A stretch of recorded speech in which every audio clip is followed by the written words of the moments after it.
Thanks for staying with us. Public Works and Infrastructure Minister Dean Macpherson is hosting the 2025 Sustainable Infrastructure Development Symposium in Cape Town.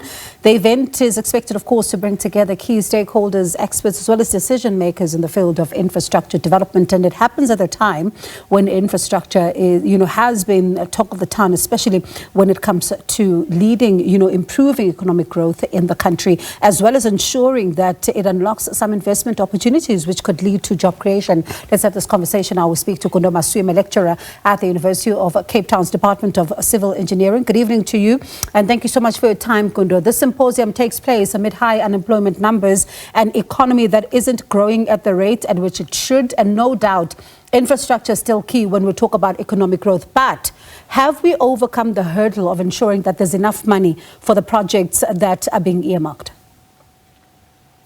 Thank you. In many ways, you can say that the money has not been on the critical path when you look at the fact that many government departments and even municipalities, the money that they allocated, they are not able to spend all of it. The money that's allocated for infrastructure, despite the backlogs. So the backlogs outstrip the budget, but we still do not finish what is allocated to us.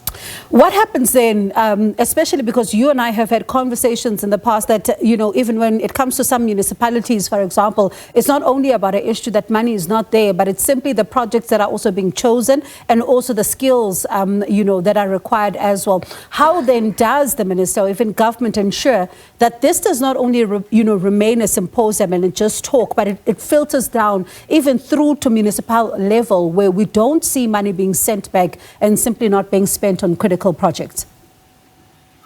There are people who are now beginning to realize that with the current configuration of municipalities, it might be just impossible to really have a turnaround. See here, if you are teaching students and 80% of them fail, we start looking at ourselves as lecturers that maybe something is not being done right. But in the case of municipalities, we can see increasingly more and more municipalities are in financial distress and becoming more and more dysfunctional. And we are still parroting the same challenges and saying it's corruption, cadre deployment, and incompetence. But we're starting to think that there are other sources of that problem. There are municipalities that even if those three are eradicated, they're not going to operate properly. So we must start looking at the configuration. Who leads infrastructure in a municipality? Is it the mayor or is it the head of engineering, who is the Section 57 manager? So it looks like from a decision-making point of view, and also just the way the systems are structured, the main decision makers are not the people with the knowledge of what needs to be done. So we are making decisions out of expediency, and municipalities are suffering more and more with infrastructure backlogs, water interruptions, and roads are in a state in many instances. And is there, when you are looking at this particular, investment as far as it goes when it comes to infrastructure, we are, of course, being told that there's a number of projects that are currently underway. We know that in some of these instances, you and I have touched on, the issue of funding becomes an issue. But do we still need to have many projects running? Or is there a need now for a much more targeted approach, particularly at a sectoral level? The special infrastructure projects, which tend to be the main focus of this conference, in many ways you can say the money has been raised and most of them have been completed. Last year they launched a logbook with a list of all those national projects. And in many ways, it looks like they are doing well in terms of executing them.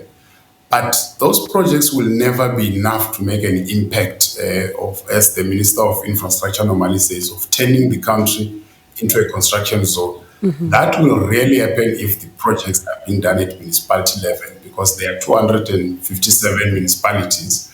And if each municipality has 30 projects, you will start to see the difference. But at national level, these special infrastructure projects, you can only do so much because even the Department of Infrastructure has got capacity problems. So if we can really focus on local government delivery of infrastructure at that level, take capacity there and also change our policies and legislative framework to make it easy to mount a lot of projects at the same time, spend all the infrastructure, the main infrastructure grants. That is where you can see a difference. But until then, I think it will be impossible. It will make these events, and this year they've even invited mayors, which is a very progressive thing to do. So it's got ministers from across the continent, from many countries. It's got our own ministers and MECs, and then it's got mayors as well. But the question is, when we have disasters, there are municipalities that have gone behind, where engineers go behind the politicians' back and say, look, my mayor says, bring the money, we are going to rebuild this damaged infrastructure.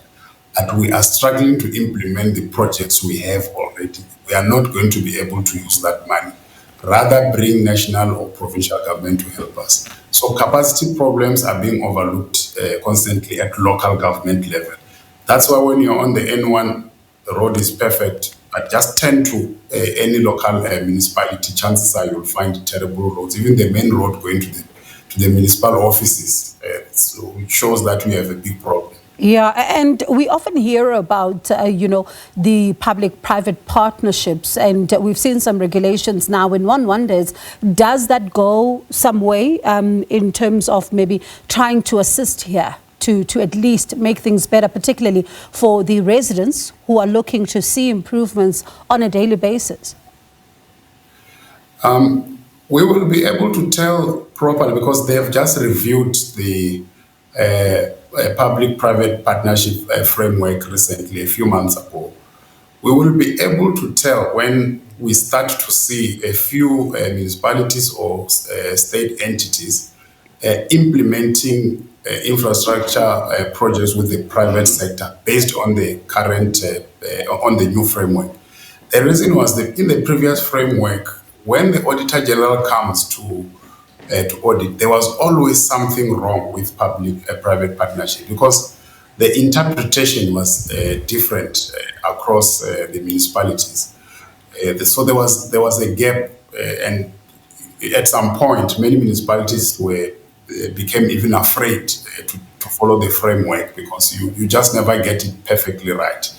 So with the new amendments, it is in the implementation that we will be able to tell for sure that this municipality has been able to deliver this. The big question that we have, well, as engineers, we are not so much in portfolio management, is if I partner with a municipality and build a road as a private company, how do I recover that money? Because you cannot toll a municipal road. So it is those are real questions that need to be asked. You need the road to improve revenue because when there's economic activity, there will be revenue in that municipality. But the question that the private sector will ask is, what is in it for me? If I can upgrade a pipe, a water pipe or a sewer pipe, how do I get my money out of that? Is the municipality going to wait to get the grant and then give me the money? It's those type of details that we need to look at. And of course, also the detail of, having projects, run for double the time and even costing, the taxpayers more. So certainly quite a lot of focus when it comes to growing the infrastructure, but at the same time creating jobs. Gundo, as always, a pleasure. Thank you so much for joining us this afternoon. That was Gundo Maswime, the lecturer at the University of Cape Town's Department of Civil Engineering.